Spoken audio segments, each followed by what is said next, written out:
everyone, welcome back to The Uphill. I haven't filmed anything for this channel in a long time, mainly because it's just been so hard to keep on top of everything. Just trying to keep my main channel, my beauty and lifestyle and fashion thing over at Model Recommends going is a full-time job in itself. And I don't think I actually realised how difficult it would be to fit everything in with two babies, or a toddler and a baby. And really, we've only in the last couple of weeks just got a nanny back, so she does 2 days a week. So I'm getting back into work and I'm just getting some time back into my life. So I thought that I would do this video as a little update, but also I've been trying to think what to do with this channel just to make it a bit more different and give it a bit more structure and make it a useful addition to the Uphill blog rather than just random stuff that I come out with. And so I thought that what I would do, or try to do every month, is like a little life update, because I already write one on the blog, and if you don't read that, then I shall put the link to that category so you can have a browse through those. So I say what's been going on with Angelica, what's been going on with Ted, how I'm feeling, any sort of like body changes, which isn't so relevant anymore. But I thought that the whole idea of the Uphill, when I started it, it was supposed to be struggles and triumphs, or triumphs and struggles of a 30-something mum. So it's like the ups and downs, basically. It was supposed to be a blog that celebrated the achievements, but that was also very, very real and honest, and talked about the downs of being a mum. And so what I thought that I would do every month is a sort of highs and lows of parenting. Triumphs and struggles, successes and failures of the month.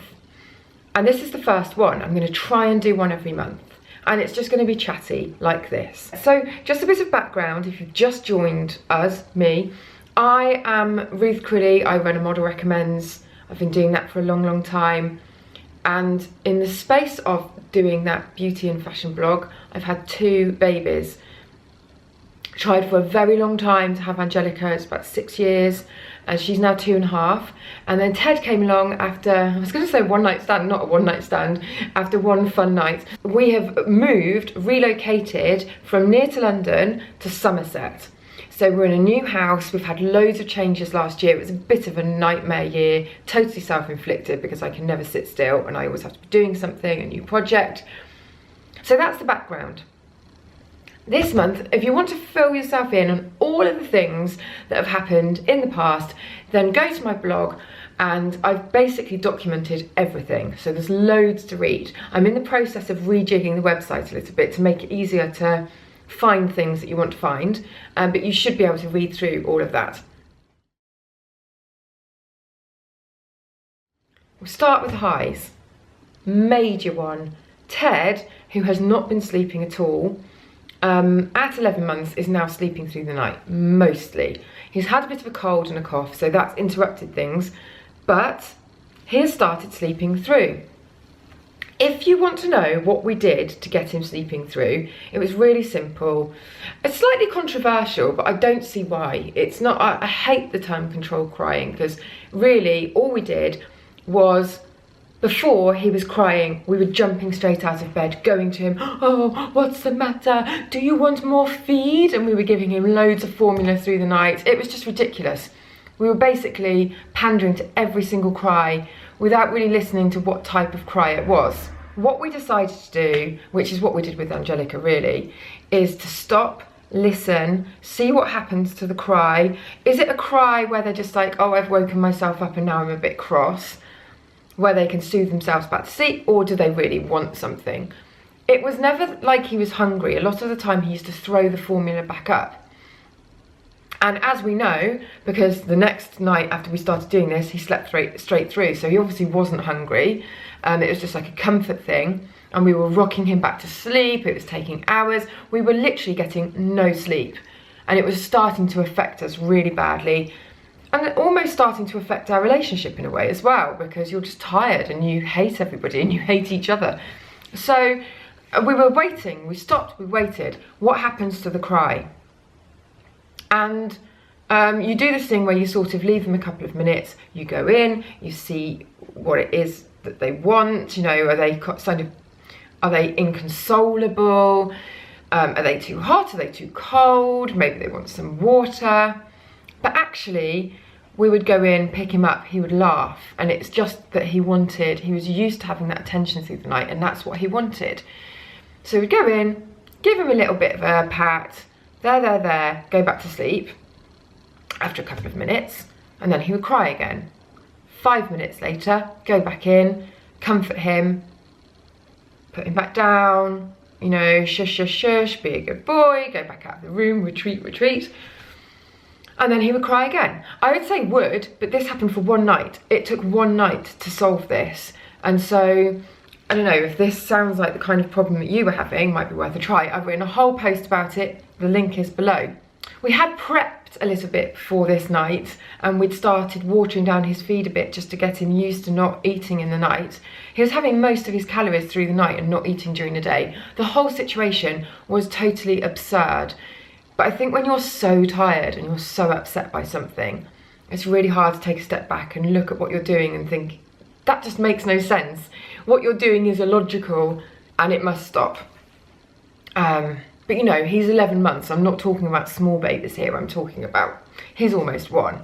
I mean, he was ready to sleep through, and this was a week ago, maybe 2 weeks ago now, and he has slept through ever since. So it was one night that was slightly,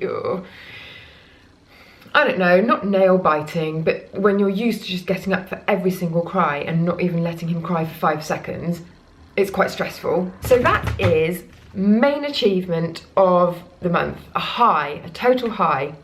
Other total high, Angelica saying to me when I'd been away in London for the day, I missed you, mummy. Honestly, it was like being, it was like having my heart torn out. I was so, and then she started saying, I love you. I don't know whether she knows what it means. I think she does, but it's I'm even welling up just talking about it. It's so cute. And just, I mean, do you know what? She's not naughty. She's so easy. She's such a joy. She has her moments, which we're going to come on to, but it just makes you feel so, so good. So yeah, that's another high.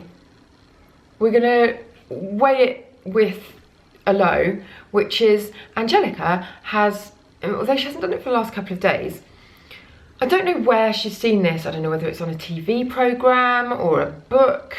Don't know, sometimes you just think, where do they pick these things up from? Because she only watches children's TV, so I don't know how she could have seen it. But she slapped me a few times, and she's done it quite hard, and she laughs afterwards. Now, when I've spoken to people like this, apparently it's quite common. She's 2.5, and around this time as well, it's quite common for them to do things. Some kids bite or they kick. She's done it a couple of times, and I've been so shocked that I wasn't prepared for it. So I didn't have a plan in my head of like, how am I going to deal with this with her? Do I shout at her? Do I grab her hand? Do I say no? Do I ignore it? So I just basically reacted really badly and went berserk and said, you do not do that, you know. And then she could see that I got really upset. She got a massive emotional response from me, and I think that probably wasn't the right thing to do because she's done it since, so it obviously didn't work on her. And then I sat back and thought, you know, how do I deal with this? She doesn't do it to her dad, it's just to me. And then last night she put both hands around my neck, which she had done to Ted as well, and I said, no, you mustn't ever put your hands around somebody's neck, you could hurt them. So what does she go and do to me? So she's obviously just sort of testing boundaries and seeing what she can get away with, but I'm not having it. Yeah, she did it the other night, and she loves having her story before bed, she loves having her cuddle, and she loves her song. She went straight to bed, there was no story. She started crying for her story. No story, sorry. No song, door got closed, left her. She was pretty upset, but you know what? She hasn't done it since. I just, you know, I kept coming back in. I said to her, what did you do wrong? And she knew what she'd done wrong. And she was like, I slapped mummy. And she kept saying, sorry, I'll never do it again. Where has she learnt that phrase from? Because it's not from us. I'll never do it again. So funny, they come out with these things. But yeah, she hasn't done it since, so I'm hoping that that little bit of sort of, you know, cause and effect type punishment has worked. So hard, isn't it? I can't believe that I know that I'm gonna get so many annoying comments from people saying that's wrong or that's right. Nothing's wrong or right, really, is it? I mean, you know, there are things with children that are very obviously wrong that you shouldn't do. But we're all just sort of muddling through, aren't we? And I want this to be an honest space. So you know what? If you're going to comment, then maybe just try and think about what you're going to say before you put your comment, because I'm only ever going to be honest and open, which is hopefully helpful to some people, so long as I can really deal with the comments. And I love constructive criticism. I love the comments I get on my blog. I mean, some of them we don't agree a lot of the time, but that's fine. But let's have a proper discussion about things if we're going to discuss things, because otherwise, to be honest, I can't be bothered to put myself out there. And I think the thing about being a mum is that people are really judgmental, and it's a really difficult time because you don't know what you're doing. I don't know what I'm doing. I've never had kids before, but when my mum had me, she'd never had kids before. So everybody, all of parents, are just muddling their way through, aren't they? You can read as many books as you want, and you can be a bloody know-it-all, one of these people that's read such and such book and this is the right way to do it. But actually, I find that a lot of people that are know-it-all, that leave comments, have never had the same issues that you've had. You might have a completely different set of problems with your child. Also, I've met some right bloody know-it-alls, and they've been like, oh, you shouldn't do that. Oh, well, I can't believe that you would even consider doing that. And they've had the worst behaved children that I've seen, and they don't seem to realise that. So, there we go. Don't know why I've digressed. High point, Ted is almost walking. I think he's almost there. Doesn't like crawling, doesn't really pull himself up on stuff. If you hold his hands like this and race, he just races along. It's ridiculous. I mean, I can barely keep up with him. So that's really good. And they're playing together so nicely. It's really lovely, their relationship, because there's not that much of a gap between them. 18 and a bit months. So they're really interacting, and it's so nice to see. It's very cute. Angelica's obviously streets ahead because she's chattering away and he's just a baby. But it's nice to see his eyes light up when she comes into the room, and when she's interested in him, she really sort of interacts and cheers him up, and it's very sweet to see. So that is a high. So this month, I have to say it's mostly highs. If you'd caught me last month, it would have been mostly lows, because I felt really quite down in the dumps about everything. Actually, I think it was because we were in the new house, in a completely new place, on the opposite side of the country, and I just felt really, really down. In fact, half of this month, it's only been in the last week or so that I felt back to being in a position where I can cope with things. So anyway, that is the first episode of Triumphs and Struggles, or Parenting Highs and Lows. Hope that you enjoyed it. All the links are below. Make sure you're subscribed, and I shall see you next time.